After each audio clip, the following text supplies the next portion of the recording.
Assalamu alaikum. Welcome to 168 Hours, your weekly roundup of the top local stories. I'm Idham Naim, your host for the evening. Stay tuned. Minister of Islamic Affairs and Endowments, Dr. Muhammad Shaheen Ali Saeed says Maldives could receive additional Hajj quotas if Saudi Arabia increases its overall allocation. The minister said Maldives maintains close cooperation with Saudi Arabia on matters related to Hajj. He added that any increase in global quotas is likely to benefit the Maldives. Dr. Shaheen noted that quotas previously allocated to private companies have now been significantly reduced. He said the focus has shifted towards a more structured and equitable system. Minister said long waiting lists for Hajj are an issue faced by every country. He explained that the backlog increased after pilgrimage activities were suspended for 3 years during the COVID-19 pandemic. No quotas were issued in the first 2 years, while only 400 slots were allocated in the third year. He said current Hajj arrangements are being managed in an organized manner. Quotas are now allocated across several categories, including the general public, people over the age of 65, 50 slots for people listed in the poor registry, assistance and official government requirements. The minister added that it is no longer appropriate to allocate quotas to companies for the same year. He said the preferred system is for individuals to register and join a queue through payment. According to the minister, the government reserves a portion of quota each year. He said 500 quotas were previously allocated to those in the queue, but now more than 800 are being allocated to citizens along with their assistance. Dr. Shaheen also explained that Saudi Arabia allocates Hajj quotas based on population, usually around 1,000 pilgrim quotas per 1 million Muslims. He said additional quotas are sometimes granted depending on capacity. However, these have been limited in the recent years due to ongoing development projects in Makkah and Medina. The minister expressed optimism that once these development projects are completed, additional quotas may become available. He said additional quotas are not being allocated at present due to development works in Makkah and Medina. He added that high-level discussions are ongoing between the president and the Saudi government. At present, individuals are placed in the Hajj queue after paying 70% of the required fees. Applicants can check their status through the Hajj Corporation website and the Faheli portal. Minister also said services provided to Maldivian pilgrims have improved significantly in recent years. These include better arrangements in Mina and the use of high-speed trains for travel to Medina. He added that in addition to the fees paid by pilgrims, the government also makes a significant contribution to ensure these services are provided.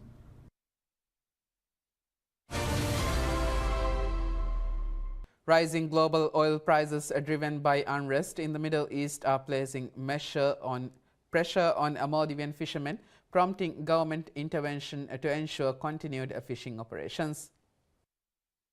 State Minister for Fisheries, Agriculture and Ocean Resources, Mohammed Muttalib said fluctuations in oil prices remain the biggest challenge facing the fisheries sector. He noted that the government acted swiftly in response to price increases linked to the conflict in the Middle East. He said State Trading Organization STO has arranged for fishermen targeting large fish species to obtain fuel at controlled rates in the Malé area. He added that the Maldives Industrial Fisheries Company MIFCO has facilitated access to fuel for fish suppliers at adjusted prices. The state minister said the primary objective is to ensure fishermen can continue operations without disruption and to keep the sector viable. Fuel distribution initially focused on key locations including Hulumale and Himafushi for large-scale fishing operations and Felivaru, Kurdu and Hulumidu in Ardu City for other fishing groups. However, recognizing the need for wider access, the government has expanded supply arrangements to 13 islands with existing STO fuel sheds. Muttalib said STO is working to maintain uninterrupted supply despite rising global costs, noting that fuel is being procured at higher prices due to market conditions.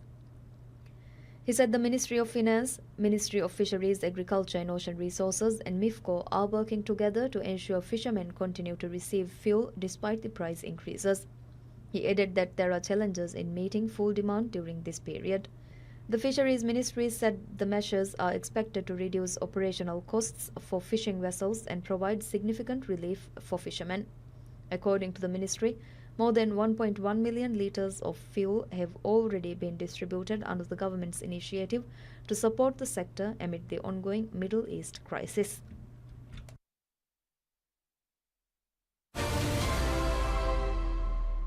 The governments of the Maldives and China reaches a formal agreement to develop 500 social housing units in Male in another major move towards addressing the housing needs in the capital.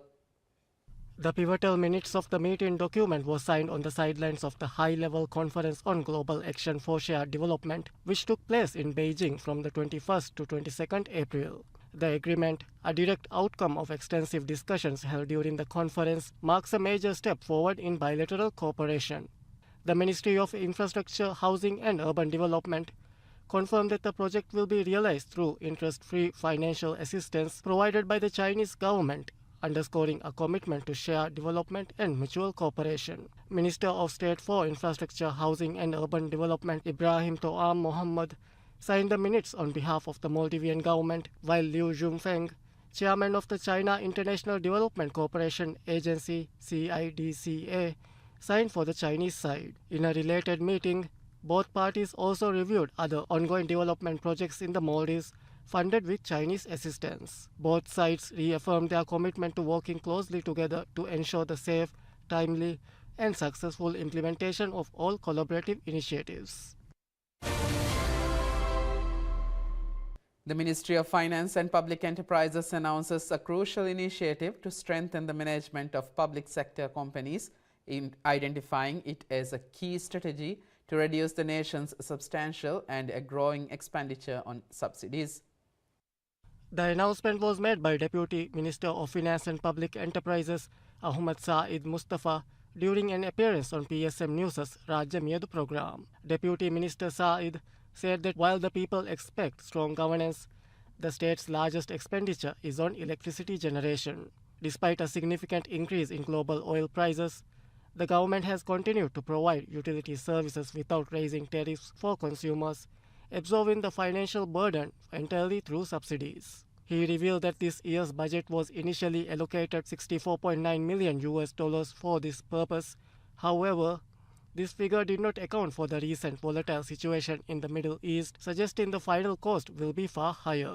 The ministry clarified that the government's ultimate intention is not to cut services, but to ensure that they can be provided without interruption. A central pillar of this strategy is the administration's commitment to converting 33% of the country's energy consumption to renewable sources, a policy deemed essential by the ministry.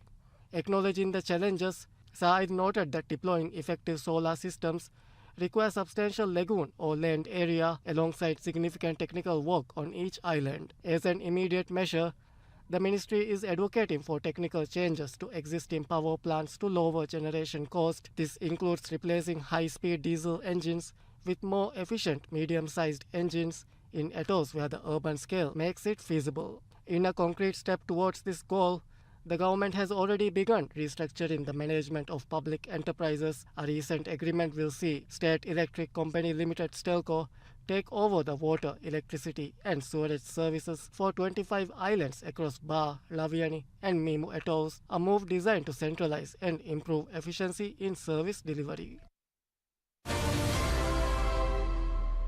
President Dr. Mohamed Muiz announces that the government will fund the construction of a dedicated mental health hospital in Male from the state budget.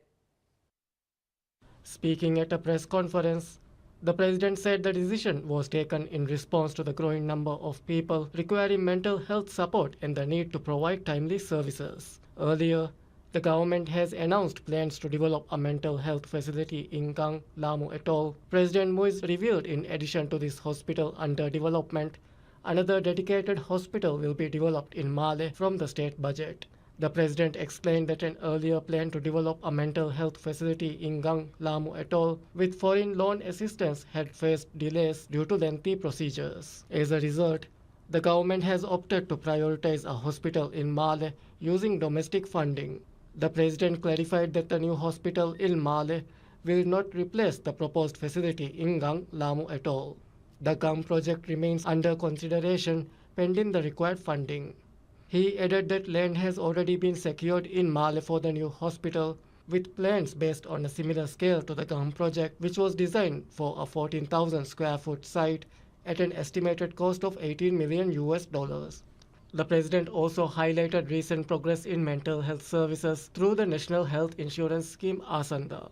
He said that between 1st January and 23rd April, a total of 10,954 individuals received psychiatric consultations and psychological therapy under the program.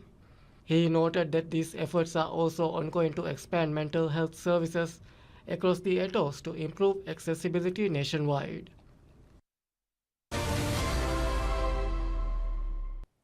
President Dr. Mohammad Muiz announces that the Rajya Transport Link RTL ferry service is expected to be expanded nationwide by the end of August.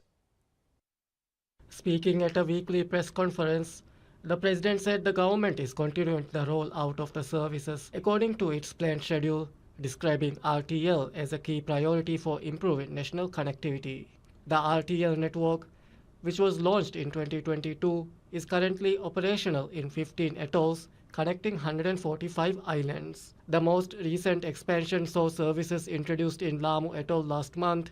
The president noted that only a few atolls remain without coverage, including Mimu Atoll and Zone 3, which comprises of Kafu Atoll, Alif Alif Atoll, Alif Dalu Atoll, and Vavu Atoll.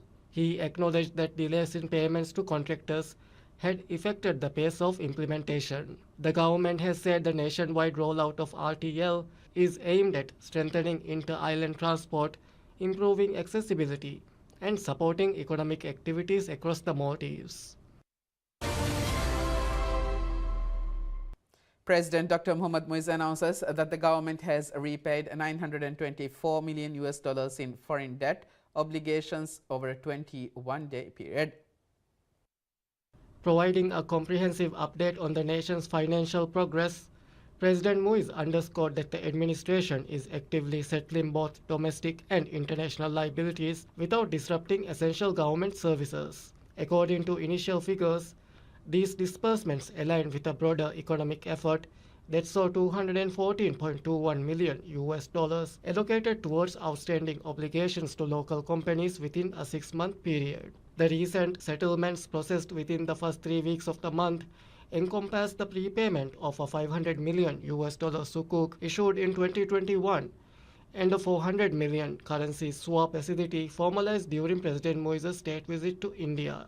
The president noted the administration is revitalizing the economy alongside these efforts. Beyond the $214.21 million already dispersed to local firms, the government is scheduled to release an additional $16.87 million before the month's end. Parliament's Government Oversight Committee unanimously approves the nomination of cabinet ministers submitted by President Dr. Mohammad Muiz. The nominations were submitted following a cabinet reshuffle carried out on 14th and 15th April, which reduced the number of ministerial portfolios from 20 to 15. The restructuring led to the resignation of 10 ministers, who said the move was intended to provide greater flexibility for institutional reforms.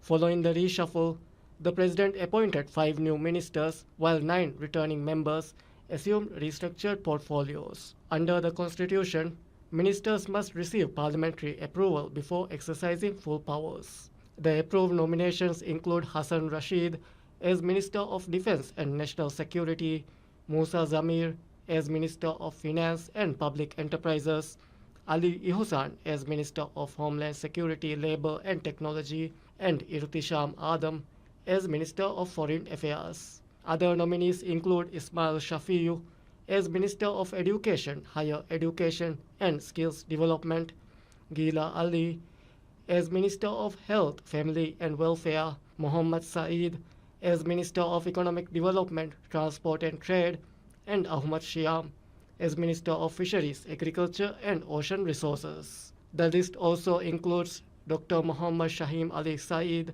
as Minister of Islamic Affairs and Endowments, Muhammad Amin as Minister of Tourism and Civil Aviation, Abdullah Rafiu as Minister of Youth Empowerment, Sports and Fitness, Hina Walid as Minister of Arts, Culture and Heritage, Dr. Abdullah Muttalib as Minister of Infrastructure, Housing and Urban Development, and Ali Sharif as Minister of Climate Change, Environment and Energy. The nominations will now proceed for a final vote in Parliament.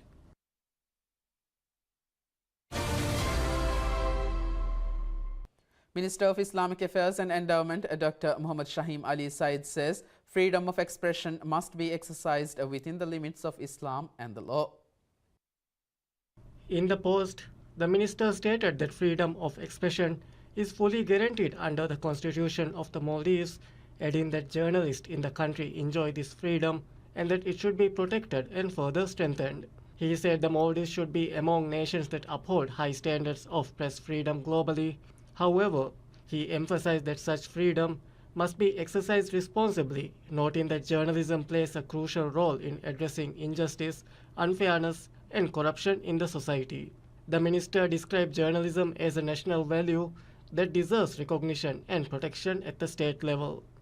He warned that if press freedom is misused to harm people's reputation and dignity or used for defamation and bullying outside the bounds of Islam and the Constitution, it could damage society. He further cautioned against the use of journalism as a political tool, stating that ethical and professional journalism is essential for maintaining social stability and security. The minister also highlighted that the administration of President Dr. Mohammad Muiz places significant importance on press freedom. He noted that the president meets with journalists weekly to answer questions directly and encourages ministers to do the same, describing transparency and access to information as key government priorities. In the post, the minister expressed concern over what he described as the current conduct of some media outlets, television channels, and social media accounts. He alleged that President Dr. Mohammad Muiz, members of his family, as well as ministers and their families, are being targeted in ways not previously seen in the Maldives. He stated that while criticism of issues is acceptable, personal attacks and defamation are not. He concluded by stating that while freedom of expression is guaranteed by the Constitution, it must be exercised within Islamic and legal boundaries. He also called for recognition of responsible journalists and encouraged media work based on constructive criticism and objective thinking that serves society while preserving individual dignity.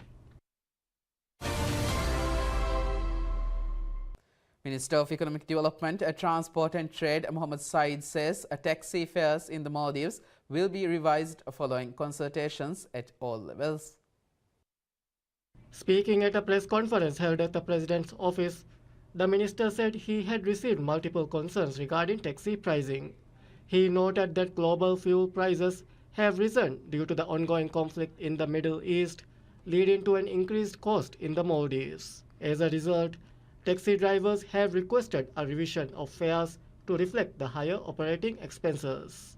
Minister Said said he had been receiving letters from taxi drivers on the issue since assuming responsibility for the transport sector. However, he stressed that a decision would only be made after discussions with cabinet ministers and industry stakeholders. The minister also stated that the merger of the economic and transport ministries would help identify sectoral challenges and improve overall management. He added that while many services in the economic sector are already available online, similar digital reforms are needed in the transport sector. As an example, he noted that registering a four-wheeled vehicle currently takes between 19 to 20 days in the best-case scenario and up to 2 to 3 months in some cases. Minister Said also highlighted challenges in improving taxi and broader transport regulations, stressing the importance of resolving these issues and ratifying relevant legislation to ensure procedures are carried out in accordance with established guidelines. He further stated that he plans to assess the transport sector at a national level, including consultations with councils and stakeholders across cities in the Maldives to address ongoing concerns.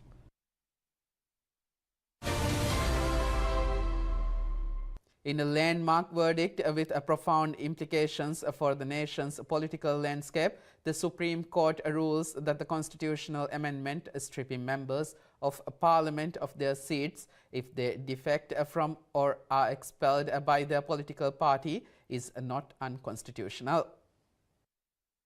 The ruling was delivered in response to a petition filed by former MP Ali Hussein, who sought to have the anti-defection amendment declared invalid. Ali Hussein had argued that the provision was contrary to Articles 26, 75 and 90 of the Constitution and would disrupt the country's three-party presidential system.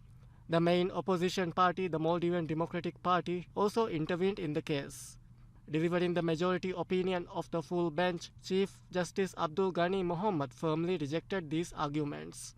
He stated that Parliament possesses the sovereign power to amend the Constitution and found that such an amendment is consistent with the rule of law and aligns with the norms of independent democracies worldwide.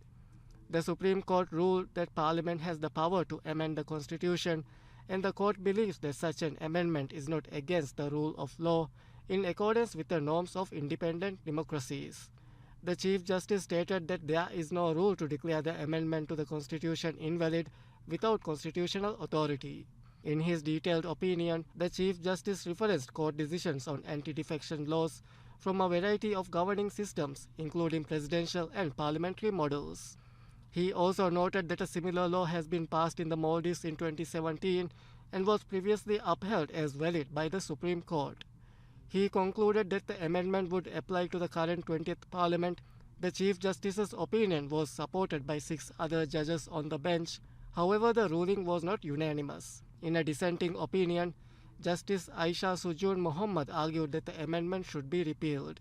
Justice Sujun found that MPs are elected based on their individual merit and should be empowered to prioritize the interest of their constituents above all else, even if it means leaving their party. The Minister of Education, Higher Education and Skills Development, Dr. Ismail Shafiu, asserts that the cultivation of talented scholars is the most critical investment a nation can make, declaring them more valuable than gold and precious jewels. The minister delivered this message during the graduating ceremony for the Faculty of Engineering, Science and Technology and the College of Fisheries and Ocean Resources at the Maldives National University. Speaking to the new cohort of graduates, Minister Ismail Shafiu elaborated on the invaluable nature of human resources, placing them above even the most precious material wealth. He emphasized that the future prosperity and leadership of the Maldives depends on its ability to nurture capable, knowledgeable, and courageous citizens.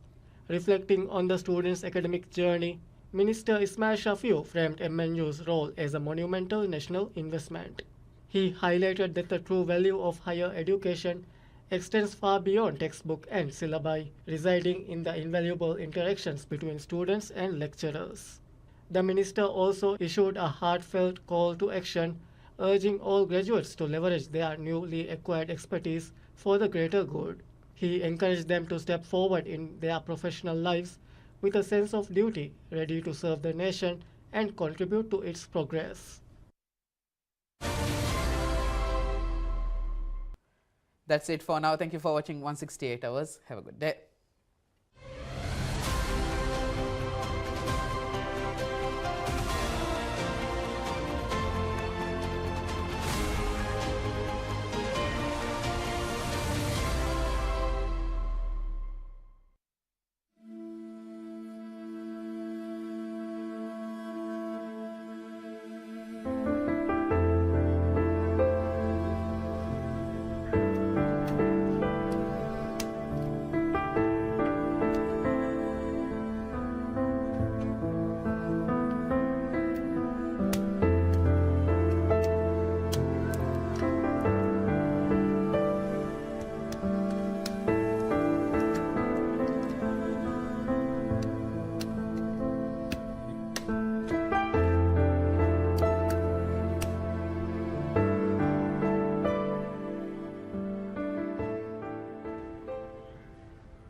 PSM News sa Nua Aharu Furunukam Gavies